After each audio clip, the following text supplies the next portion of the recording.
Hello and welcome to Contagious Conversations. I'm your host, Claire Stinson. Every episode, we'll hear from inspiring leaders and innovators who make the world healthier and safer for us all. Contagious Conversations is brought to you by the CDC Foundation, an independent nonprofit that builds partnerships to help the Centers for Disease Control and Prevention save and improve more lives. Joining me today is Carol Pandak, the director of PolioPlus, Rotary International's global effort to eradicate polio. Pandak has served in this role since 2000, where she leads day-to-day operations and oversees the program's administration, advocacy efforts, grants, finances, and volunteer engagement. In this role, she also works closely with global program partners such as the World Health Organization, UNICEF, the Centers for Disease Control and Prevention, and the Bill and Melinda Gates Foundation. In this episode, Carol shares the progress we've made in polio eradication and how health workers are making an impact in their communities. Welcome, Carol. Thank you very much. Pleased to be here. So, Carol, let's start today by talking a little bit about your background. Throughout your career, you have worked for national and international nonprofit organizations, including Rotary International, the American Academy of Pediatrics, and the Society of Actuaries. What would you say led you to this point in your career? Well, I have an interest in working in the nonprofit sector, and I have a doctorate in adult education where I looked at the nonprofit sector in Hungary. Actually, I have my background is Hungarian. And so I've always been interested in the nonprofit sector and very interested in what Rotary was doing and became familiar with their work in polio eradication. Interesting. And polio is such a fascinating disease. What would you say drew you to the world of polio eradication? To be able to say that you've worked on something that improves the lives of children, I think is really important. And to be part of history, the global effort to eradicate polio is historic. Only one other human disease has been eradicated, and that's smallpox. So being part of history and a global program that protects children, mainly under the age of 5, from polio, is really, I think, important and something I'm very honored to work on. Absolutely. So tell us a little bit about the goal of Rotary International. Why did Rotary get involved in polio eradication, and what is Rotary's role in the eradication effort? Well, Rotary is recognized as the organization that first had a vision of a polio-free world. In fact, in 1979, we did our first polio immunization activity in the Philippines. We were looking for a project to celebrate the 75th anniversary of our Rotary Foundation, and one of our directors from the Philippines suggested working on polio eradication, as did Dr. John Sever, who was with the National Institutes of Health.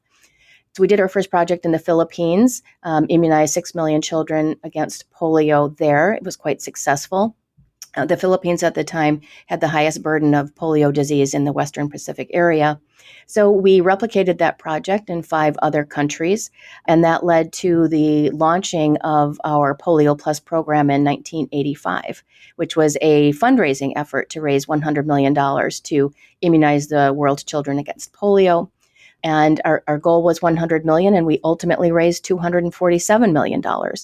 And that got the attention of the World Health Organization, UNICEF. We've been talking with them for quite some time. And in 1988, the World Health Assembly adopted the resolution to eradicate polio, partly because Rotary had raised this tremendous amount of funds and had a legion of volunteers. We have 1.2 million members globally who were ready to help support the effort. Well, that's quite a bit of progress. Congratulations on that.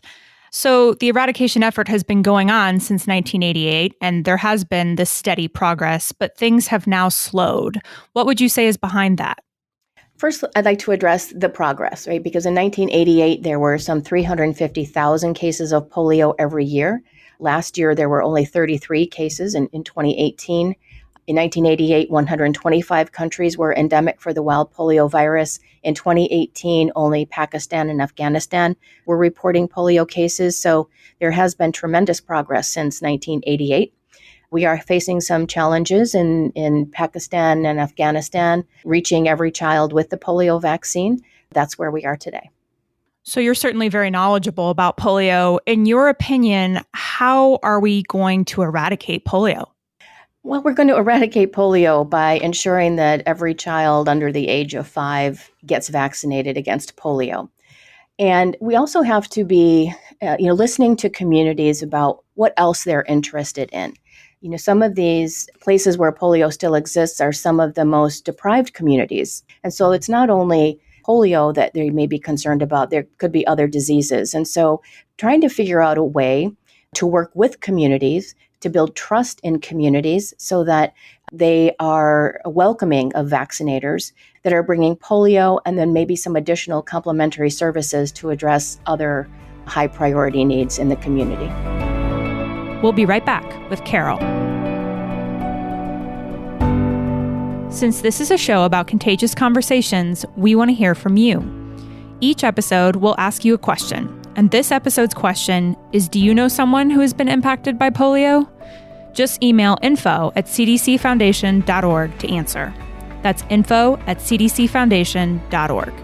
And if you share your thoughts with us, you'll have the chance to win some CDC Foundation merchandise. And now, back to our conversation with Carol. What would you say is the biggest challenge to eradication? I think the biggest challenge to eradication is really building the community trust in all the places where we need to work, being able to reach all children with the vaccine. It's interesting because in Pakistan, 95% of parents are open to immunizing their children against polio. It's really convincing a smaller population who may have some concerns about the vaccine, figuring out how to reach their children with the vaccine. So we know that health workers involved in eradicating polio can sometimes be in dangerous situations, working to vaccinate children where the disease is still endemic. Can you tell me more about what it's like for those working in the field? Most of the frontline workers, are female, or many of them are female. There's a reason, because these women can enter compounds and enter households and talk with mothers about the importance of vaccination and provide other health information while they're doing that. It's a hard job because frontline workers aren't just working during polio vaccination campaigns. There's also a group of frontline workers called community-based mobilizers. And these people are working in between the rounds, talking to parents about, the benefits of immunization, other health priorities, as I suggested. And so it is almost a full-time job to be going out in communities, building trust, talking to parents, answering questions. And it's, can be hard work. You're working, it's hot, maybe it's dusty. You're going door to door. So it's not like people are coming to you, you're going to them, every day talking to people about, various health issues, including polio. Oh, wow. So that's a really interesting job. Tell me more. How do you become a community mobilizer? Well, you get selected from your community. I was just in Nigeria, actually, I don't know, 2 weeks ago or 10 days ago, I can't remember now, and met some of these community mobilizers, and they are selected. The community puts them forward. And then there is a kind of a panel that makes the selection of these community mobilizers. And these tend to be women who are influential in their communities, have the respect of their community members, and have dedicated themselves to the health of the children in their communities. And what I would call their territories can be quite small, because you want to make sure that the community mobilizer is very well known in the community, so the people are very comfortable with that person going door to door and talking to them on their doorstep. Right, that makes sense. But sounds like such an important position to hold in the community. That's something to really be proud of, that those folks are really helping their communities in such an important way.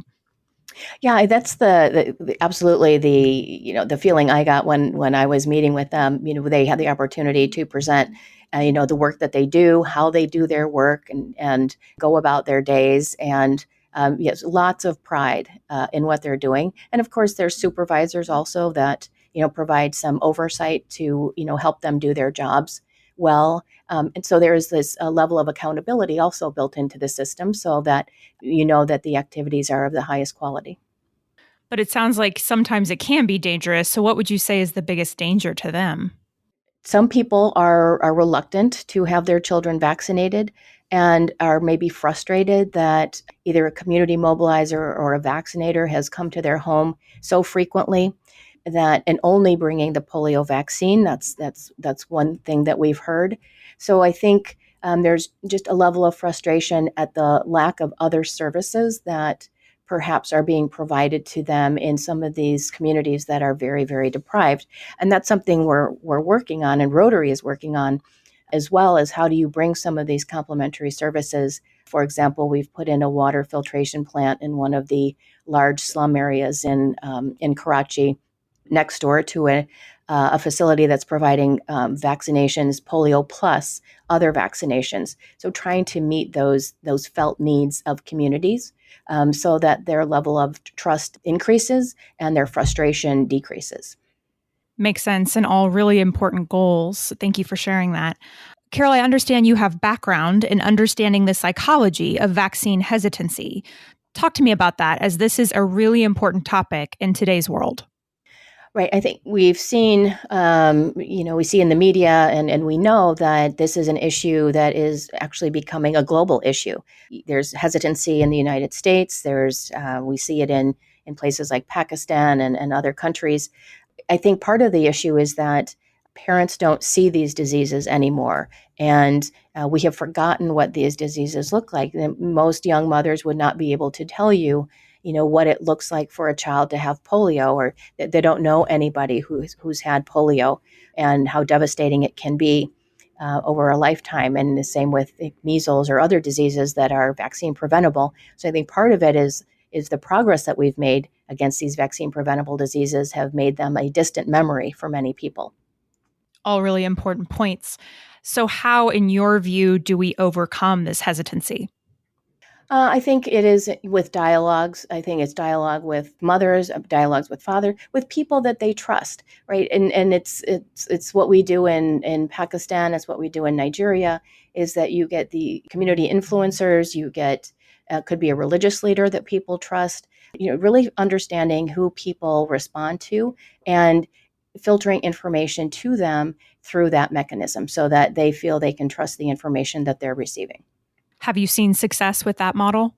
Yeah, I have to be honest. I have, in all my time going to Pakistan or Nigeria, I've never seen anybody refuse the vaccine. And so I think vaccine refusal is an issue. It can be overcome using these mechanisms that we've used in Pakistan, Nigeria, and India was probably the first example of really engaging the influential women in the community to address the concerns of parents. Well, that's great to hear. So it sounds like you have a lot of interesting and powerful stories from your travels. Is there one particular story from all of your travel experiences with Rotary International that stands out to you as really powerful? I would say the most powerful experience, though, is the first time I immunized a child in India. It is really a profound experience. And it was in an area where these huts were made out of just cloth and sticks. And somebody handed me a baby wrapped in pink, and she had kohl around her eyes. And I immunized her against polio, and I handed her back. And I thought I was handing her back to her mother, but I was actually handing her back to maybe a 6-year-old who had brought her sister to be immunized. And for that one moment, I thought, gosh, I'm not sure I really want to let this baby go. But it was, children raising children because the parents were out working. And, just for that moment when you're immunizing that child, you are the only two people on the planet, that child and you think, wow, this kid's going to have maybe a tough go of it, but it won't be polio that makes her life difficult. So, that happened very, very early in my experience with Rotary, and it certainly has, I think, defined my work since that time. More recently, I was up in Borno, Nigeria, in one of the internally displaced persons camps because of the conflict up there. And we were putting in a borehole there to provide clean water to the community, and we immunized children against polio. And the mothers very much wanted their children to be immunized against polio. And I thought about the difficult lives that these people were living, and yet the health of their children was a priority. And so just being in that setting with these makeshift homes, providing vaccine to children who, again, are going to have a hard go of it, perhaps, but it won't be polio. And then that there was a program, a global program that was available to them to provide that protection against polio. All really powerful stories. It sounds like you have met a lot of really amazing people in your travels. Is there one person that really stands out to you as the most impactful? The women that are on the front lines, I think those are the women that I really appreciate, and their dedication to the children in their community and doing the hard work. And it can be very, very hot, and the hours can be very long, and just wanting to protect their children and provide for the children in their community just amazes me and makes me respect them just so much. That's amazing. Thanks for sharing that. So, Carol, you've had a really interesting background. What career advice do you have for the future public health leaders for America and maybe even internationally?